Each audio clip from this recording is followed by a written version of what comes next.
You're tuned in to Last Word Radio, lastwordonsports.com, and that is the last word.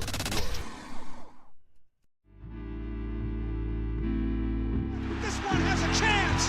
Home run! Mike Piazza, and the Mets lead 3-2. Manning lobs it. Burgos alone. Touchdown, New York.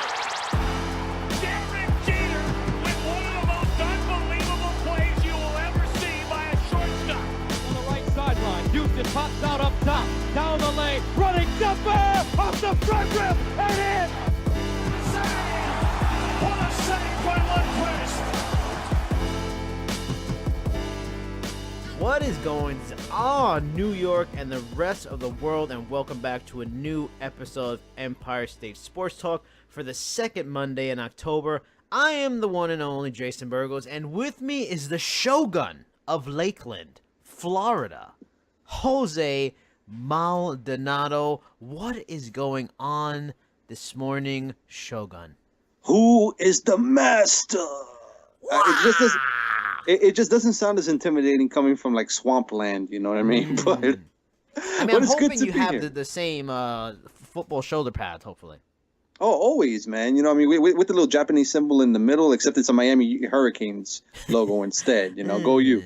I'm not down with the U, but all right. I can respect it. That's fine, you know. So we have much to cover this week, including the local football teams. We have a jam-packed show, but we have two guests coming this week. Later in the show, we will have on Daniel Yanofsky of WGSports.com to make amends for a missed opportunity last week. So he came back this week, you know, did us a great favor and gave us a lot of content, a lot of fun conversation. We will talk some Mets. Review a bit of WWE and MMA too, because he also covers those sports. But first, we're going to jump right into a segment we recorded actually earlier. As we always talk about, we record on a Sunday for you guys on a Monday morning. We recorded this interview with Gary Phillips of many different websites. Recorded in advance. We also are recording right now before the Yankee game, so we're not going to have full results of Game 3 yet. We'll have to cover that next week, but hopefully the points are still pertinent. And what Gary had to say, he gave us a lot of information, a lot of great stuff, and here it is. Here with us to talk about the Yankees is a man who is very busy, as he is the managing editor for Jets Wire, and he covers the Yankees for FanRag Sports and Sporting News. He is Gary Phillips. Gary, thanks for coming on the show with us this week. Hey guys, how are you doing? Thanks for having me on. Fantastic. It's our pleasure, man. So I'll jump right into it. After such a demoralizing and heartbreaking loss in Game 2, how does a team that's core is a lot of young players come back from something like this last night? You know, I don't know that they do come back in the sense that they win the series. You're looking to take 3 straight games from a very, very good Cleveland Indians team. You have to go beat Corey Kluber again to do that, something they were lucky enough to do on Friday night and then blow it. I don't really know that they do, you know. I mean, I can talk about the guys in the clubhouse and tell you that, you know, they're all level-headed. They'll all take it one day at a time. They're a very confident young group, but yeah, you're down 2-0 to, you know, the reigning AL champs, a team that won 22 straight games in the regular season. Yeah, I mean, you know, I don't think the Indians have lost 3 games the last month, let alone, you know, have to lose 3 in a row. But it's going to be tough to come back from this. Last night was a really demoralizing loss. The Yankees really needed last night's win. Yeah, and, you know, they did. You know, everybody's talking about it, obviously. They did everything they possibly can to give that game away, and that goes beyond just the hit by pitch replay with Girardi. I mean, he made a ton of questionable decisions, even when they had every lead that they got, they gave it away. Frazier making the error in the first inning. You know, you can say Green did his job, and he got that strikeout, but when Girardi doesn't challenge it, you know, he hasn't given up a bomb like that all season. David Robertson gave up his first run since August 24th. You question the decision to take CC out as early as Girardi did. You question the decision to leave Betances in as soon as a runner gets on, because you know he can't hold a guy on base. They deserved to lose last night. I know. Yeah, I know. As a Mets fan, I really enjoy the game. I really love the toughness. I'm sure you did. No, I mean, the Indians. The key thing here is though, they lose a big piece of the team last night with that just rough looking ankle injury to Edwin Encarnacion at second base. How much does such a big bat being out of the lineup? Can it help the Yankee starters in a game 3, hopefully a game 4, or are the Indians really just an unstoppable freight train where their lineup is still good enough even without Encarnacion? Maybe if it was the start of the series or the series was tied up, I'd say it'd be an impactful difference maker. But what we saw last night is that the Indians are not just a one-man team. They are not just their ace. They're not just Encarnacion. Everybody on that roster is there for a reason, and they tend to get at least one guy to step up when they need it, whether it be Lindor, whether it be Gomes at the end of the game. That they had the Cy Young winner on the mound last night. He totally flopped, and they picked him up like it was nothing. Yeah, that was the real scary part, is that, you think the Yankees caught a little bit of a break getting to Kluber the way they did, even though Bauer was as sharp as he was in game 1. But even with that, they couldn't close the deal, man. So, I mean, Cleveland is super stacked in that regard. It's scary. No, they are a terrifying team, and not just for the Yankees, for anybody. I'm not sure if they're better than Houston or vice versa, but the way it's looking, that's going to be a very fun ALCS. Yeah, for sure. I mean, if it ends up being Houston and Cleveland, but I mean, let's not get ahead of ourselves, Yankee Nation. I know we're holding out just a sliver of hope. So just a tad. The one thing I will say is that they did blow a 3-1 lead last year. This is true. And it was, a very exciting 3-1, loss that I'm sure a lot of people want to see Cleveland back in there. But let me ask you this, Gary. I mean, we mentioned it with Jason's first question about, how did the Yankees even come back from this? Being down 2-0, how can the Yankees come back against the hottest team in baseball 3 in a row to survive? I mean, if they are able to do it, how are they going to have to go about it? Well, first of all, you need Masahiro Tanaka to be the ace that they've paid him to be.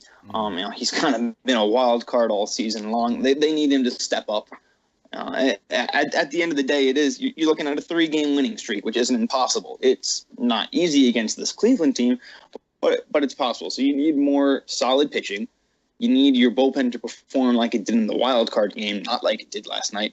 You need your manager to push all the right buttons like he did in the wild card game, not last night.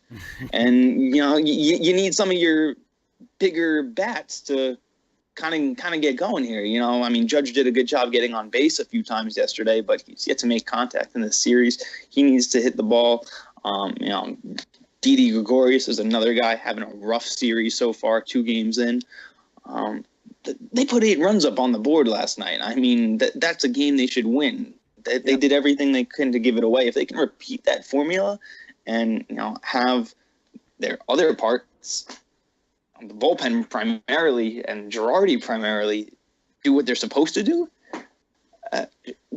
conceivably, they can go on a little streak here. But if you're a betting man, I wouldn't be too fond of placing my money on the Yankees right now. Yeah, I can hear Jason counting the bills right now again. And, I love the sound of that. Do not place your money on the Yankees. Oh, it just sounds so good right now. Yeah, soak it in while you can, man. Soak it in. Well, Gary, you mentioned how Girardi used the bullpen to better effect in the wild card game. So how does Girardi have? Let me ask you this: does Girardi have an over-reliance on the bullpen? And if so, is he justified due to the unreliable starters? I don't want to say he's over-reliant. I want to say on a case-by-case basis that, there are times, I think, when he's too quick to pull to give his starter the hook. I think yesterday was definitely an example of that. For sure. You have CC Sabathia in there, your most trusted veteran. You trust him enough to start him in game 2 of the American League Division Series, a game that's pretty much a must-win for them. You trust him enough to send him out there that day, but not enough with 77 pitches in the 5th inning and a 5-run lead. Yeah. That doesn't make a lot of sense to me. Yeah. You can say, what, Chad Green's been phenomenal all year. He has been. The bullpen's been phenomenal all year. It has been. This is the formula that got you there. You stick to that. Why change anything now? I don't know. I'm curious what happens in an alternate universe if Sabathia is still in there for that. Somewhere in the multiverse, Sabathia is pitching 7 shutout innings after giving up those 3 runs. Yeah, but somehow.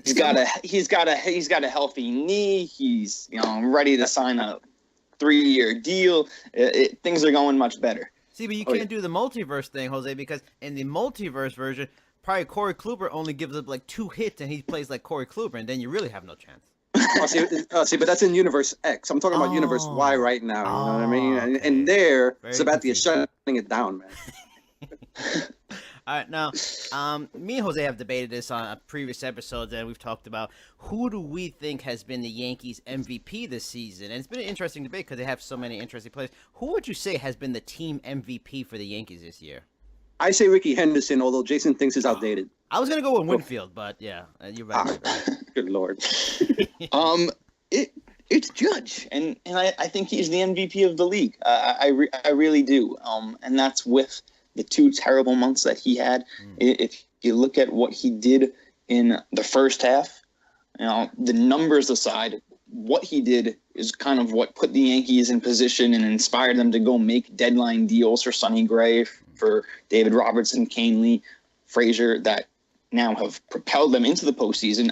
I think that's something voters should consider when they're looking at Judge's case, is that he put them in that position. And then you look at what he did in the month of September to kind of pad their wild card lead, to keep them in the division race, to put pressure on the Boston Red Sox. And I know Jose Ramirez finished the season on a tear, and I know how Jose Altuve did as well.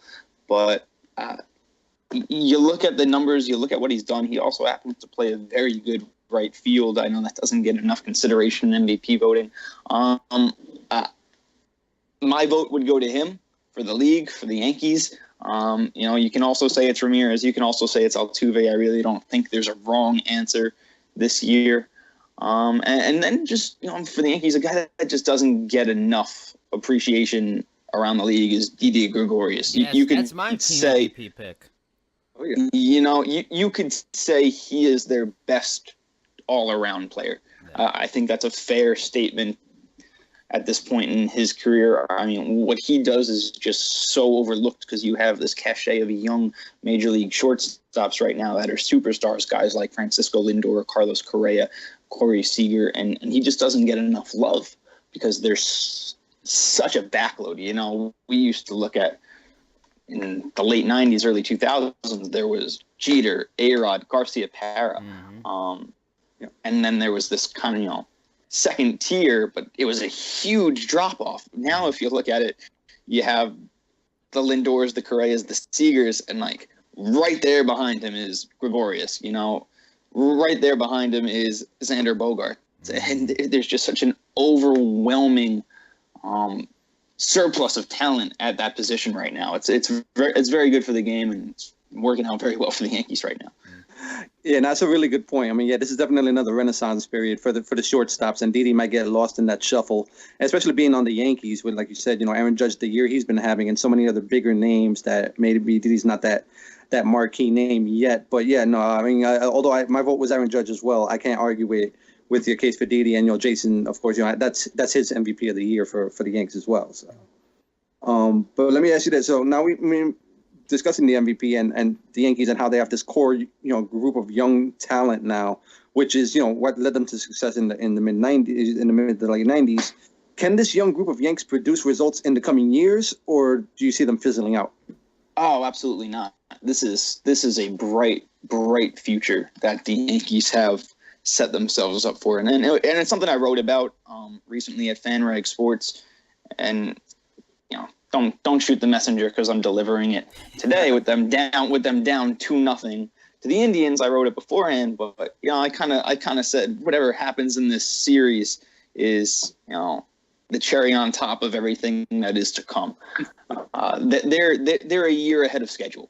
That really is the bottom line, and fans might not want to hear that right now, and Joe Girardi and Brian Cashman and the Steinbrenners might not even want to really talk about that now, but that is the truth. They were not supposed to be here this year as legitimate contenders. Nobody thought they were going to the playoffs.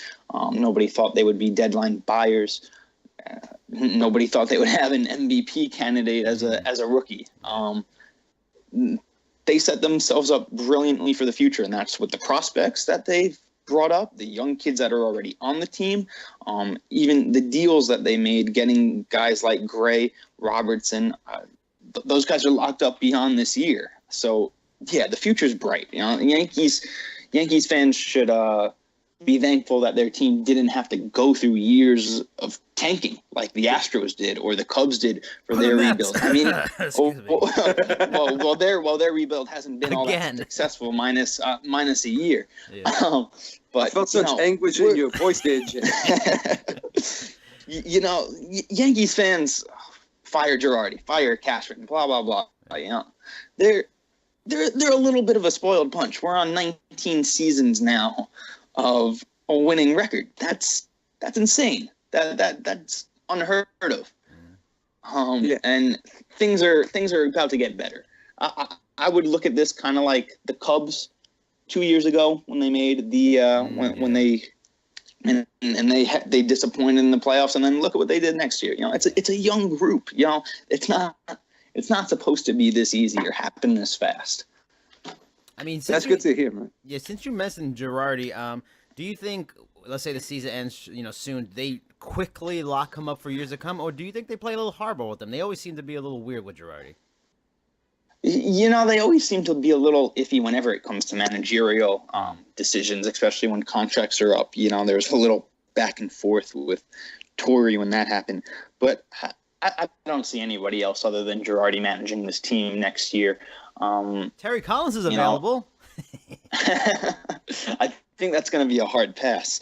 And he got the front office gig. Right, he's currently staying with he's technically staying with the Mets. Yeah, he'll but go. the one place I ever thought that would be if the Yankees wanted to keep Girardi, the one team that I always thought would be a threat to them would be Chicago, because he's from there. He played with the Cubs as well. And Joe Maddon's not going anywhere. Yeah. That was much more a threat the last time Girardi's contract was up than it is now. I can't see anybody else managing this team next year. And as bad as he was on Friday night, Yankees fans shouldn't want anybody other than Girardi managing the team next year. Yeah, I'm with that. I'm a Girardi fan. I'm on board. And although he's been a little bit of a hard case, in not the good way, you know what I mean, lately. But he is the manager for this team, and I do hope they lock him up in the offseason. He deserves at least a good run with this young core that they've developed. Yeah, I don't think he's perfect. I don't think he's one of the best managers in the league. I think he's a very good one. I think if you look at what he's done with this particular group, if it wasn't for Paul Molitor and the Twins, I would say he should be manager of the year this year. But he is sometimes a little iffy with his bullpen. He's a little too married to his stats and to his binder. He has his flaws, but every manager that's not named Terry Francona kind of does. So. Yeah. I mean, that's pretty much it, Gary. Is there anything you want to plug in terms of social media, Twitter, Instagram, Facebook, Snapchat, MySpace? Yeah, MySpace. That's a good one too. Instant Messenger, since that's going away. Yeah. No, I mean, you guys, anybody out there listening that's a fan, you can follow me on Twitter at Gary H. Phillips.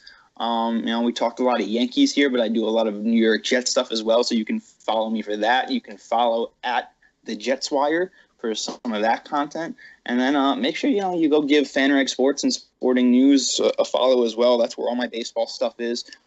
Try to bring you guys some interesting columns, some good stories. I was in there in the locker room reporting all season, unfortunately not for the playoffs. But, which might be coming to an end anyway, so not too big a deal. But yeah, awesome, absolutely. But yeah, give me a follow. It's Gary H. Phillips on Twitter. All right, thank you so much, Gary Phillips. Gary Phillips, member of FanRag Sports, Sporting News. Thank you so much for coming on with us today. Thank you so much for having me, guys. All right, now big thanks to Gary Phillips for coming on and giving us some really good insight and knowledge on the Yankees, his point of view of what he thought following games 2 and game 1, going into game 3, what's going to happen. What would you think of our conversation with Gary? Oh no, real insightful, man. He brought a lot of great information, a lot of insight, and hopefully we'll still be talking about this next week, man. I mean, the Yanks down 2-0 as we're recording this, but hopefully this will still be an ongoing discussion. But no, it was a great guest, man. He brought a lot to the table. Now, moving on to, oh my lord, at least if you're a Yankee fan, you got something to hold on to. You get it to game 4, you just keep on holding for the next game. If you're a Yankee fan and a Giants fan, I'm suffering as a Mets fan, Giants fan. The Giants have really spit the bit. This is a straight-up SHIT show as they go to 0-5 with a loss to the Chargers today. Holy Moses, I don't know what's going on. This is a freaking mess. Another week where the offense was fine enough. They still scored 22 points as they lost 22-27. The defense let them down once again at home. I mean, the one of the major takeaways from this is just how bad it is for them, that several wide receivers, 4 wide receivers go down for them. Now, you got Brandon Marshall and Sterling Shepard both get sprained ankles. Then Dwayne Harris, I think it was around the third quarter, breaks his foot, so they're losing their best guy that's on, especially the rest of the year. And then the worst of all, in a gruesome ankle injury, Odell Beckham, fractured ankle. I would guess he's done for the year. I mean, just a capper on a 5-game run that has been one of the worst I can remember as a Giants fan. Oh no, this is as bad as it gets, man. I mean, as a Giant, you said it, as a Giants fan, it's hard to imagine a worse scenario than this. I mean, this is Jets territory. This isn't what the Giants usually come, But my God, I mean, this is at this point, it really is a lost cause. It's really, they might as well just pack it in and start, salvaging what they can, because this is not coming back from this. They were relying on that receiver core going forward, and now they're in shambles. Yep. The defense is not stepping up like they used to, like they're supposed to. Excuse me, and it's a hot mess. I mean, even the most ardent Giants haters could not have dreamt up a worse scenario than what's actually unfolding for the Giants this year. It's unreal. I mean, the only benefit right now is I have Evan Ingram in fantasy. I mean, he's going to get a lot of shots, opportunities now because they have no wide receivers. I mean, I can't really recall. I'm 34 years old. I've been like a serious sports fan maybe since I was like serious, like follow the stats, follow every week, watch every game kind of thing since I was like 10, 11. I can't remember a scenario where any of the teams I really liked were thought to be a contender. If you didn't put them in the top 3, and NFC in general, they were in top 5. A team that could get to Super Bowl, contend for a title, to just have such a turnaround in the worst way that they're looking like a lottery, not lottery, sorry, a little NFL, but a top 10 draft pick now. Like, you got to wonder if this thing continues to devolve into hell and they're like 0-6 or 0-7, 0-8. You start picturing, like, we're going to have conversations of, the Eli Manning era ending. Who should they get? Should they go for a quarterback? I mean, this is stunning. I can't remember a season going so wrong so fast for a team that's supposed to have talent. And I put it all on McAdoo. I mean, McAdoo doesn't seem to have the sack to really make this team disciplined. This team is undisciplined, boneheaded. It's like they started reading their own press, and they're just a bunch of bums. There's too much talent here to be bums, but they're playing like bums. That's a real good point, man. I mean, leadership trickles down from above, and this team is completely it's a wreck. It really is. And you obviously can't blame them for the injuries that are occurring, but you can't blame them for the attitude and the aptitude and everything that goes into that team. And it's not there. It was even before this week. It was just not there. You think about it was only 5 short weeks ago. We're only 5 weeks into the season.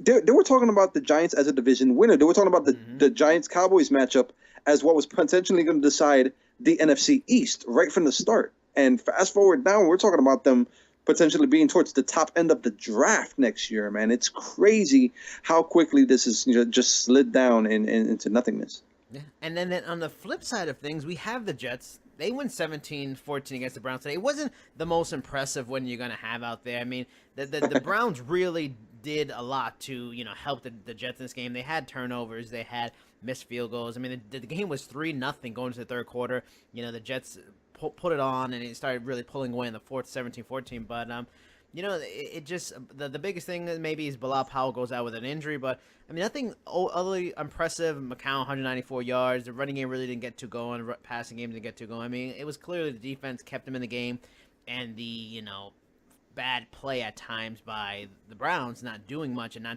making the most of the opportunities. And Jets now 3-2 with an opportunity to go into face New England and really do something interesting, become 4-2 on a New England team that's much weaker than years past. Yeah, that's a very good observation there, because the Patriots are not the team that they used to be. Obviously, Brady being 4 years old. I mean, don't get me wrong, he's still performing at an elite level. Yep. Yeah, it really is. But the Patriots have shown a few kinks in the armor that need to get exploited. I mean, for all intents and purposes, if the Buccaneers had played better on Thursday, New England should have lost that game. Mm-hmm. So we could have potentially been looking at Buffalo and the Jets on top of the AFC East, which would have been unthinkable. Yes. With the Patriots in there. But that's where we're at right now. And as we stand, all three teams are tied at 3-2, and Miami's not far behind at 2-2. So that division is very much up for grabs. And next week could be a really key factor in the Jets actually going forward and being a true contender this year, and the Patriots kind of falling by the wayside. I mean, that's let me not get ahead of myself, but that's a very realistic possibility that we could be seeing depending on the outcome next week. I mean, it's a good matchup in that the strongest point of the Jets team right now, especially is the defense. The defense is playing very well. They're the anchor of the team while the offense is doing enough to win games. So to go into face New England this time around, where they're honestly statistically, going into at least this week, they were the worst defensive team in the league. I mean, this is what you need for so offense, a weak defense. It's an interesting balance where they really have a good chance to win that game, which is downright stunning. I still don't think they're gonna have that great a year. I still think they're probably gonna only win like 5-6 games. But yeah. I mean, as a Jets fan, you can dream real big and real interesting right now, because this team is allowing you to have much better expectations that you were all thinking just 4 or 5 weeks ago. It's unbelievable. And then you get to have the joy of the Giants being just a wreck at just making the Jets season that much better. Yeah, it just makes it that much sweeter, You just put a little salt in the wound and, increase the taste on your part. But, yeah, now we ran down the Jets schedule, I think it was a week or 2 weeks ago. And, yeah, it's looking pretty bleak going forward. I mean, 5 or 6 games is probably a more realistic thing. But they've exceeded expectations up to this point. Who's to say that they won't keep on just riding this momentum and we might get a surprise wild card team out of the Jets, man. I mean, it's really, at this point, I mean, it's still early to say, but like you said, man, Jets fans, dream big. This is a season that you did not expect, and take it all in, man. Enjoy the ride. For real, and no doubt about it.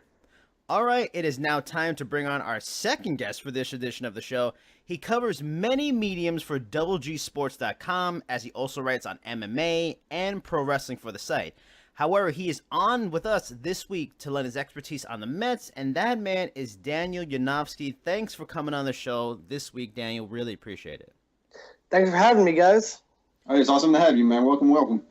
Now, so the Terry Collins era is officially over.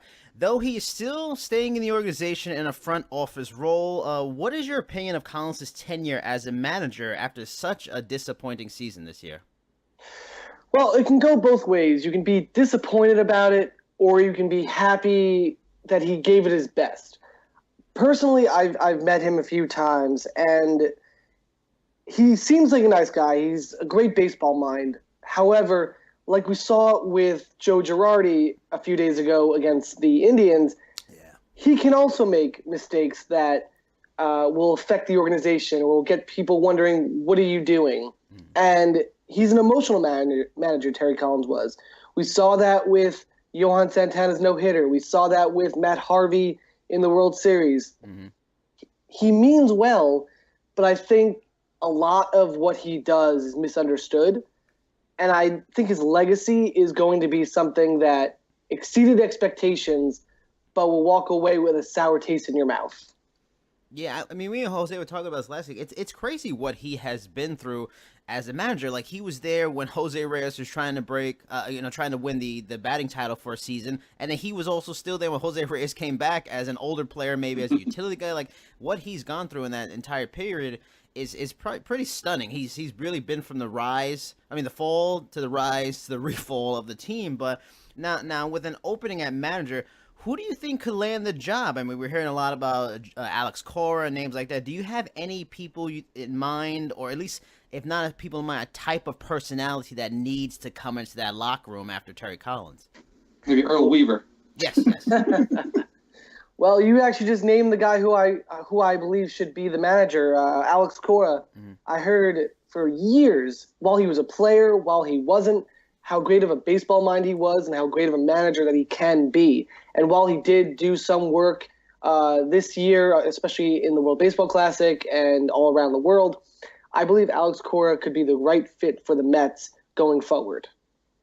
That's a good call. I mean, he seems definitely an endorsement of Carlos Beltran, who, of course, spent some time with the Mets organization, and a lot of other people as well. So it seems like Cora seems to be the guy that a lot of people are pointing to get a shot. And, it'd be a really big market for him to get his first shot as manager, Yeah. What are you going to say? Sorry, you also don't want Robin Ventura on your roster because, what he's done this year, I love the guy, but, he's proven not to be the best. Also, Brad Osmus, I would consider him, but knowing what's been going on with what he's been doing with the organization he was with for a long period of time, I believe Alex Cora is the right fit, less controversial out of anyone. What are you going to say, Jose? Oh, and I was just going to say, an easy way to get rid of Robin Ventura is you bring Nolan Ryan into the dugout and the clubhouse and have them face off again. You see Robin Ventura just run for the hills. So. Do you think that Sandy Alderson would really choose? It seems like he goes against the grain for whatever works for him. Like now that Alex Cora is almost a popular pick, do you think he will go with the best guy out there, or do you think he'll go for somebody that fits his style and his mindset and the way they run the organization? Well, I believe the Wilpons have some factor into this because we saw the reports of, I believe it was Fred Wilpon who wanted to save Terry Collins after a while. I think they'll have a big factor into this decision, but I think that Sandy Alderson is has a small baseball mind, regardless of what other people's opinions may be of him. And I think that he knows that Alex Cora is right there waiting to be called the manager. And there's not many other options that seem to be a good fit for the Mets, considering he is a former Met, great baseball mind, lots of experience. And I think that he knows how to win. And I think at the end of the day, that's what Sandy Alderson wants. So I think that he will choose a player's player and choose Alex Cora. All right. Yeah, that's a good call, especially, he's definitely a proven winner this year with the Astros organization. Now, let me ask you, Daniel, with, obviously there was a lot of storylines going on with the Mets this year. It was definitely a down year from what they were expecting. But in terms of all those storylines, as you look at the Mets season, what was your main takeaway from this past season? Well, I believe it was a season with promises and hopes that just fell flat. I believe the pitching staff, once held it as the greatest pitching staff in the world, fell flat. We didn't see much from Steven Matz again. Mm-hmm. I will say that Zach Wheeler impressed me enough to say that he belongs in the rotation because we haven't seen him for a while. We didn't know if he was alive or not. And then he comes out of nowhere, and he impresses. He had some struggling outings. Yes, he got injured again, but he impressed enough to show that the trade for Carlos Beltran was worth it. Because what else do we have right now? We had Robert Gazelman in the rotation. We had Seth Lugo in the rotation. We had Montero in the rotation. It was more of a practice session. It was more of a, practice just for seeing who would be going into the staff next year. We know that Cicchini is going to be in it. We know Nemo's going to be in it. It's all about the future. And I think that if it happened last year, it would have been better because the expectations were higher this year. Yeah. And I think 2018 is an interesting turning point for the Mets because of their 2017. Because they have the future is here. The older players are leaving. We have a lot more options in the rotation if Matt Harvey can't seem to get his act together. I think it all forms down to what they did now is going to be the cause of their success in 2018. And it's funny you mentioned 2018 and older players leaving, which leads into my next question. And of course, this is Jason's favorite topic to discuss here on the show. What are your thoughts on the David Wright situation and all that's going on with him? Oh, I feel so bad for him. Like Terry Collins, I met David Wright his rookie season in spring training, and he nicest guy you'll ever meet. A couple years later, met him again, nicest guy you'll ever meet again. I feel bad for the fact that he's still trying, and the fact that he just got something for his back again in the surgery. It's concerning. Yeah. However, I will say I will love to see him play again. I want to see him 100% healthy. However, if the situation comes where he should not be playing, which as of this moment he should not be, I'd be okay with him having a player-manager role with the team, because I think, like Alex Cora, he has a smart baseball mind, and he does not want to leave the Mets. His heart belongs to the team, and I commend him for all the things that he's trying to do to get back to the team. Unfortunately, it just isn't working right now. Yeah. I don't know what the solution is, but as of right now, he's trying his best, and it's not good enough, I feel like, right now, although that could change come January or February.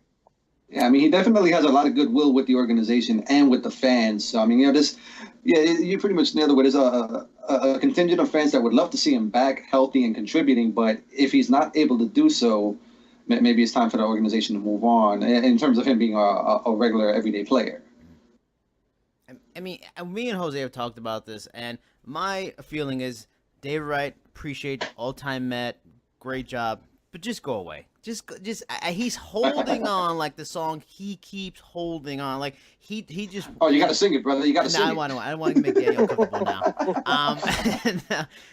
And the thing is frustrating too, and it leads to my next question is he is holding up for ransom like $20+ million a year on payroll. And that's valuable money that's going not to a free agent and going to a guy who may come back and be off the bench. It's just frustrating. Like, I appreciate his respect for the sport and wants to come back, but he's like really now he's just hurting the organization by holding on so much. But going into my next question, word came out that the team doesn't have plans to add payroll, furthering why it's so tough that David's staying on with that money, but they still have money available to improve the team. What positions do you think they will address in free agency, and what free agents might they target? Well, third baseman is still a major key in this situation. I know Alonso in the minors could transfer from first base to third base, but as of now, if you want to get a free agent, Moustakas might be your best bet. Not sure his asking price, but it could be very interesting. I also believe they might need to add an extra outfielder. I know Angel Pagan technically still plays baseball. Yeah, a couple of great seasons in San Francisco. Don't get me wrong. You know he's gonna come back and be terrible with us. That's just Mets luck. That's true. You may have a point. However, I have faith in Angel Pagan. I don't know. I'm an optimist when it comes to being the Mets. I'm really terrible because I should be so negative, but I have to look at all angles on it. And Angel Pagan could be a good utility guy for when time goes on. Hey, just have him wear his World Baseball Classic jersey under the Mets jersey, and that'll help him with you. Whatever there you works. go. You know. Now, I mean, you mentioned earlier that the future's coming and the next level guys are on the team. Dominic Smith, Amed Rosario showed some good things in their short stints with the team in late August into September. Especially Smith, he really had a much better September than he did what he did in August. What do you think is the outlook of these two top prospects? Because a lot hinges on these two guys going forward. These are the guys for them. These have to be building blocks, so it's really going to set them back for a long time. You're absolutely right. I believe that Dominic Smith, the way that he can improve next year is, one, be more patient at the plate, and two, which was a big factor this year, the second part, is lose the weight that he gained after losing it again. I believe that's going to be a big factor. Just gain muscle back because we've seen he has tremendous power. Yeah. And the problem is it was taken away from the fact that, like, he may have gained a little bit where he shouldn't have. And if he gets a hold of his regiment like he did when he was in AAA or AA as well, if he gets back into the regimen of being healthy, then he can be a great contact hitter. Also, getting in conversation with Keith Hernandez might also help. Yeah. Now, in regards to Amed Rosario, this might be a controversial statement, but I think they should keep Jose Reyes. I'm not against that. Okay. One, I don't think they should bring back Asdrubal Cabrera. Out of those two, I think Jose Reyes should stay on the team because Jose Reyes is a valuable asset to the team, whether you like it or not. Yeah. He likes all the young players. The young players like him. They respect him. They learn from him. So I could see him getting a utility role like a Michael Kadire type role, maybe play a little third base and improve on it. And I also think that Ahmed Rosario can learn so much from him that Jose Reyes can play second base. He can play third base if he wants to as well. Maybe even outfield while Conforto heals up because he might not play in start of 2018.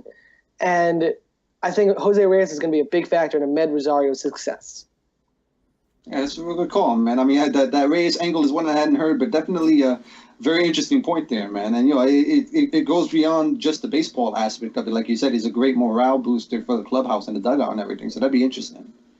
Now, let me ask you this. Another big talking point for the Mets is obviously the pitching rotation, the starting rotation. They got a lot of young arms, a lot of tools, and, as long as they stay healthy, that's they got really good pickings there. So let me ask you, in your opinion, who do you see as the Mets ace of the staff going forward? Like who's their ace in your eyes? Jacob deGrom. Good call. I like that. The most consistent Met of 2017. Yeah. And while he wasn't an all-star, which might have been the most ridiculous thing you'll ever see, he was the only Met that really stayed healthy besides Jerry Blevins, and he, besides cutting his hair, which was devastating. I hope it doesn't hurt him. I'm so worried now. That's like Samson cutting his hair off, man. That's a source of his power, man. Come on. I'm scared. I'm very scared. I think that he'll come back stronger than ever, and I think that he'll lead the rotation going forward. Like I said, I've been saying this for a while. Everyone would assume Syndergaard would start a game one. I want deGrom starting a game one of any game of the week, of any day, of any time. Yeah. Wow. That's a real high endorsement there, man. It's hard to argue. So let's take a look into the crystal ball. And do you see the Mets bouncing back as a contender next season, or do you think it'll take a little more time given everything that's going on? Well, all things take time, as you know, but it took the Yankees less than a season to get where they are right now. You hear that, Jay? Less than a season. Less than a season. Them. You hear that? Can't stand them. I will say I respect the way they handle things. Yeah. And so I'm going to say if this year could be a good year for the Mets, I'm going to say the second wild card. And if not close to it like the Brewers did this year, they're going to actually progress while not making anything happen.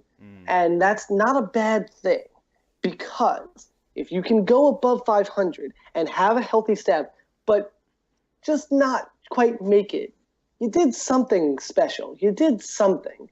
And that's really, at the end of the day, what we need. We need some progress. We need some sign that they're going to look good in the next couple of years. Now we are going to transition into the other industries you cover and diversify the conversation a little bit. I talked about this on the MMA podcast I co-host, and that is weight cutting. Mizuto Hirota was pulled from UFC Japan after a difficult weight cut. Then yesterday's UFC 16, the same thing happened with Nick Lentz. I mean, he couldn't make weight. What would your personal fix for the issue be? Is it more weight classes, do you think maybe fight night weigh-ins would force people to fight more at their walk-around weight? I'm glad you're talking about this, because Ariel Helwani discussed this on Twitter, and I 100% agree with him.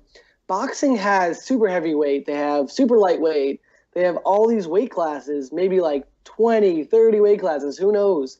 And MMA doesn't have that, or UFC in general doesn't have that. Yeah. And I think that's a major crime to the sport, because you have Kevin Lee, who had a staph infection going to the fight last night without warning. It just happened. Mm-hmm. Good for the commentary team to call that. And it's scary. It's a scary situation for the fighters, because the UFC has so many fighters this year. I forgot how many, but in total, it has to be above 20 fighters this year that called out due to injury or due to weight cuts, and Bellator doesn't seem to have that issue. I just want to point out Bellator is having a great year in regards to that. Yes. But the UFC and MMA in general has a problem with weight because Chris Cyborg has had that issue before. Yep. Everyone else has had that issue before. Kelvin I believe Gastelum with his nonsense for a long time. I agree. Yes, 100%. And also Johnny Hendricks can't make weight. Yep. Just cannot make weight wherever he goes. And I really think that the UFC needs to make more divisions. While there's not as much fighters as we would hope there to be in the UFC, they're coming. They are coming. Yeah. And I truly think that extra weight classes, regardless if it's an extra 5 pounds, makes a difference in a fighter's health. Khabib would save him. Kevin Lee would save him.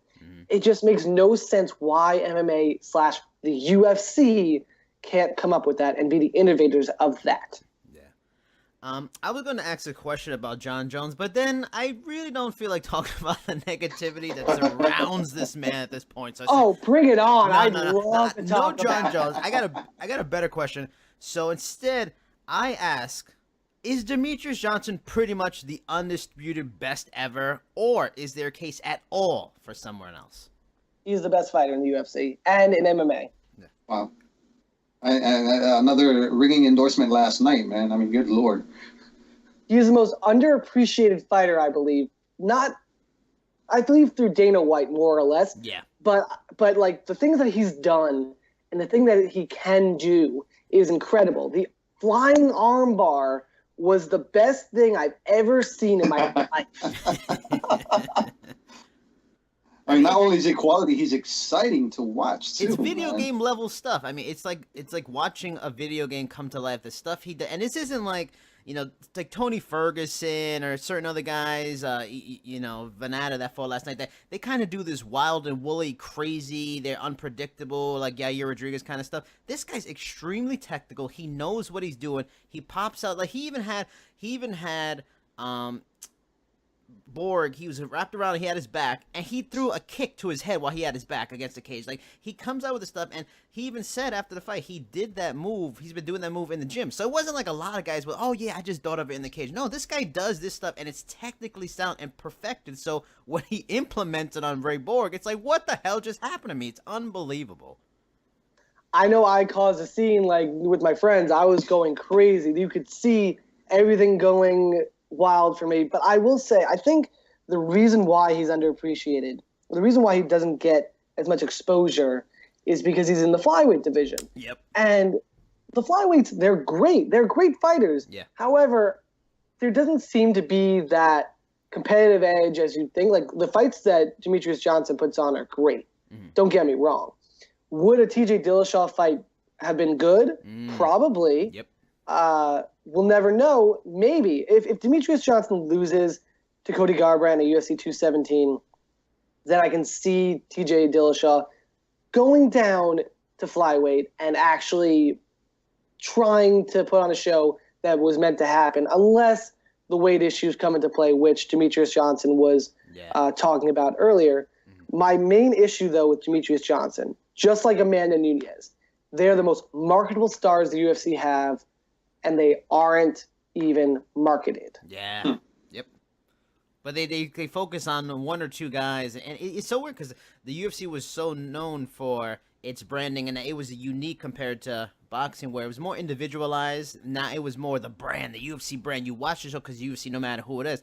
And now they've gone away with that, especially since the purchase of WME, IMG, and now they're really focusing and put a lot of effort into certain people, Conor McGregor, and then, not other people. And it's a damn shame. Like, I even talked to Joanna Jacek and Tyron Woodley on the podcast, and like asked them questions about how he like shows favoritism to some and a lack of it to others. And it's unbelievable what he's done to Tyron Woodley, his beef with Demetrius Johnson. Like Tyron Woodley once said in an interview, you promote your fighter, you don't demote your fighter. And that's what they seem to do for some of their greats. I mean, we're watching history and a bunch of people don't even know it right now. Well, if you look back at it, we'll talk about John Jones just for 1 second. And before I pop a blood vessel, I will point this out. Dana White stated that John Jones will never main event a fight again. Yes. That was after UFC 200. Yep. Now, the issue I have with that was that after Amanda Nunes had to get out of her fight for legitimate reasons, Yep. he said she would never main event a spot again. Yep. So then he brings back John Jones, and he main events the card, which was a pretty good card that didn't need him as the main event. Now, Amanda Nunes becomes the main event after the whole John Jones incident because of what he did. She ends up as the main event through fortunate circumstances, but John Jones, that's his 4th strike, I believe.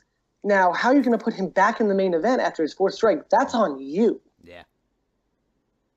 And I've already written articles for Double G where I've previewed UFC 200, and then a day later, he's not on the card. And then I wrote about the preview for last fight with Daniel Cormier, and then the fight, and I actually praised him a bit in the fight when the fight happened. And then a week later, that stuff happens, and I'm thinking to myself, you can't trust this guy. And I knew that. And I'm a sucker, just like everyone else in the UFC, just like everyone else who's a fan who roots for him. We're all suckers. And that's where it comes down to, you're marketing a guy who's had so many chances, who just messes up every time, yet people like Amanda Nunes, people like Demetrius Johnson, don't mess up. They just continue to progress to become the best they can be today, and yet they aren't noticed at all. Yeah. And that's real interesting that you mentioned that, because there's certain parallels with what we're going to talk about next in terms of the wrong people being marketed on top. You know, there's fans that actually want to support certain people, and yet all the push is behind other people. And of course, we're talking about the world of the WWE. And I know where you're going with this. Yes. I mean, we really got to get into this because there's a whole lot to unpack. But my first question is, and this might be a little bit of a loaded question, but humor me. How god awful has Jinder Mahal's run been as champion on SmackDown? I mean, torture. I'm gonna give him the benefit of the doubt because it's not really him per se. Like, apparently he's not on performance enhancing drugs, and if that's the case, good for him. Yeah. I will say that it's rinse and repeat with him in regards to his matches, because if you look at the formulas through the Randy Orton to Shinsuke Nakamura matches, it's the opponent of Jinder Mahal beats him up for a little bit. Jinder gets a little offense in, but then the other guy gets more offense. He's about to possibly win. Then the Singh brothers interfere. They get their butts kicked, basically get killed by Randy Orton every single time, or Shinsuke Nakamura every single time. They're a distraction. And then Jinder puts on the Colossus, and that's 1, 2, 3. That's it. It's a rinse and repeat formula that should not work every single time, but it does work. And if done right, if booked right, it should be great. Like if JBL did that when he had his championship run, it would have been great. I think he did do that several times. Yeah. Unfortunately, in this day and age, when you know that Jinder Mahal, his win-loss record before becoming champion, and the booking that he's been given during the time he's been champion, it's not working, and it's shown by the ratings and the attendance of SmackDown. And I'm not going to blame him for it. I really don't want to put all the blame towards him. I'm going to give it towards creative, because he can have a good title reign. He really could. It's just they're choosing not to do the right thing. I don't know what the right thing could be, but it's just not as fresh as you'd like. Yeah, and that's fair to say, because, I mean, like you said, he's just a cog in the machine. He's put out there, and of course, he's not going to say no to an opportunity like this that he's been working for his whole career. It's baffling how many, the key thing you mentioned was beforehand, before his push, we know how he was presented, and then all of a sudden to have him rise here to coincide with the push WWE is putting in India, it just makes us resent it even more, because we know exactly why this is happening. Yeah. And it's really hard to take in and really hard to take that seriously. He's also Canadian. Yeah, which makes it more weird. You know, if you're in the know, this whole thing just gets even more ridiculous. Yeah, but it's so silly. But flip it over to the other brand and their champion. That's another big talking point as well. Obviously, Brock Lesnar, Universal Champion, huge name, no question about that, huge draw. Although the attendance figures for Raw haven't exactly been stellar either. But a big part of that is because he's absent most of the time. So this begs the question, is it a good idea and worth the trouble for WWE to keep part-timers such as Brock Lesnar, such as how John Cena is going to be going forward, in such a prominent role in storylines and within the company? I think John Cena and Brock Lesnar are in two different categories because when John Cena is around, you know something big is going to happen. And unlike Brock Lesnar, different things happen when John Cena is in a match. Recently, he's brought on moves that we've never seen him do before. He has killer promos. He does different things, which wasn't the case when he was facing guys like Randy Orton or the older stars. When he's facing the new stars, you know he's going to give it his best. AJ Styles, Cesaro, Neville. We saw that with his U.S. title run. Yeah, technically Roman Reigns. Oh, yeah, it was. But with Brock Lesnar, unlike his previous run, you know exactly what you're going to get. His previous run with the company in the early 2000s, he did so many different things. He incorporated his wrestling background.